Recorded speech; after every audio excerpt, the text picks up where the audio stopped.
I mean, I originally was introduced to sailing and boating basically through just growing up on the South Shore of Long Island. That'll be easy. 0. We're done. Okay. Surfing and being on the water, whether it was my friend's Boston Whaler or getting on a sunfish and learning how to sail, it was all wrapped up. It was all like one thing. Growing up, I did not have much of a sailing background, as Michael has. My family, we lived in Maryland, in the Baltimore and D.C. area, and then when I was 11, we moved to a pretty small town in North Florida. And you'd think, being in Florida, we'd be right by the beach, but I think it was like the one town in Florida that's not near a beach. So yeah, not very much exposure to sailing, with the exception of maybe once or twice in my 20s. Like, I had a picture of people who travel and own boats, especially sailboats, as being the kind of classic yachtsman. They have money for these beautiful, expensive, exquisite boats that are highly polished in Bristol condition. And, you know, I didn't quite know that there was a niche for people like us who could travel on a budget and find a boat within their means and get out there and do it and live the dream. And honestly, it was the YouTube era that made me realize that I was able to make that connection. I saw people like Drake Paragon, and then later sailing La Vagabond, them buying a boat and living on it and traveling and doing so on a budget, or the Sailing Uma, who purchased their boat for $3,000 and then have spent the last 5 years or however long they've been doing this, putting their boat together and putting in a lot of hard work to make it not only theirs but to make it really seaworthy. And it was really inspiring, and it kind of, I think, made us pause and think about how we can make it happen for ourselves. A big factor was Michael coming into my life. I know that sounds really corny, but it's true. Before then, though, I definitely started to appreciate the outdoors much more. Camping, backpacking, hiking. I was learning how to swim, actually. I learned how to swim pretty late, I guess, compared to most people. We started to have conversations about sailing. I don't know when it began, but at some point in our relationship. And I remember him sharing about watching folks on YouTube, which I am a late adopter of most technologies, which you'll probably learn.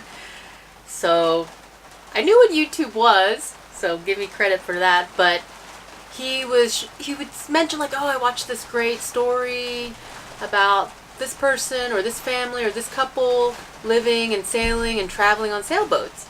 And I think early on I was like, oh, that's cool. And then slowly but surely we started to watch them together. And at some point I started to watch them on my own. And I was like, wow, this is really quite amazing. Very moving stories, like families and couples and people sailing solo around the world. Michael and I, one of the things we share deeply is a love of travel. Just experiencing different cultures and different perspectives. I don't know, there's very few things that make me feel more alive.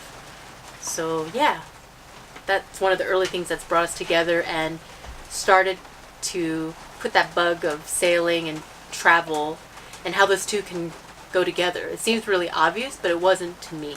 And then, so we were watching the documentary on the Minimalists, and that was, I think, that was the light bulb moment.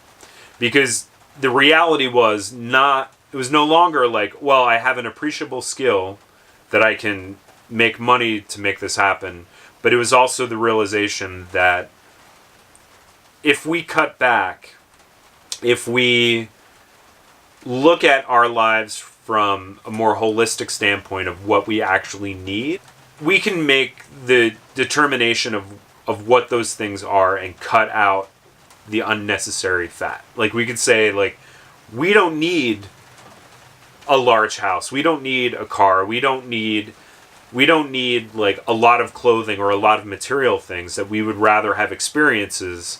So we can then align those goals with making this work and limit our finances in a way that we can travel and we can enjoy this experience. And so that was really the moment. And it was in the middle of that documentary that I hit pause on the media player, and I turned to Esther and I said, "Hey, I've got a crazy idea, and just hear me out." He wanted to become mud wrestlers. No, I'm kidding. But he turned to me and he said, "I know we've been talking about this dream of traveling and living on a sailboat." And he said, "I know we've been talking about that, and we weren't sure how it would be feasible, but hear me out. What do you think about, what if we sold our place and we were able to buy a sailboat, live on that sailboat, and live relatively nearby?" Well, so I outlined what it could look like to get to traveling abroad on a sailboat. And knowing that Esther didn't have the background or experience that I had, I knew that this would be a lot more potentially daunting. So I wanted to be empathetic to that. But also, we had other things keeping us immediately in the Atlanta area. So we had to kind of consider that as well. That we couldn't just immediately sever ties and head off. So yeah, I just simply turned to Esther and I said, let's sell our loft. Let's find a sailboat that we could buy cash, that we could see as being the boat for us. And we didn't really know what that was yet. And we could take the boat and we could move it to Lake Lanier, and we could live on it for a year or two while getting to know the boat, while building up our sailing skills, while also then figuring out how to make that move into remote living, and kind of like just get things started and get the ball rolling until we felt comfortable to make the next steps to go back to the coast and to start the adventure out there. I just looked at him and I said, "Yes, let's do it." Well, so Esther said, "Yeah, let's do it. That sounds great." And I was partially taken aback. Like I hoped that would be the reaction, but you don't know. I mean, it's pretty crazy. I mean, or it's not crazy, but I mean, it's a big change. That was probably in January or February of 2017. By March of 2017, we looked at a Hans Christian 33 in Alabama. And then throughout the rest of the spring, we looked intensely at boats up and down the coast. Well, not up and down the coast, mostly Florida, Jacksonville, and then farther south. By June, we had found Hope.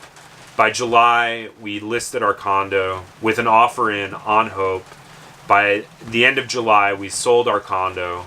And by August, we owned Hope outright. And yeah, so we, in 6 months, got rid of most of our belongings. We got rid of our home that we were living in, which we loved. We sold a lot of things. We donated a lot of things. And we moved the boat. And here we are. On a rainy day in December, about ready to move the boat back to the coast a year later.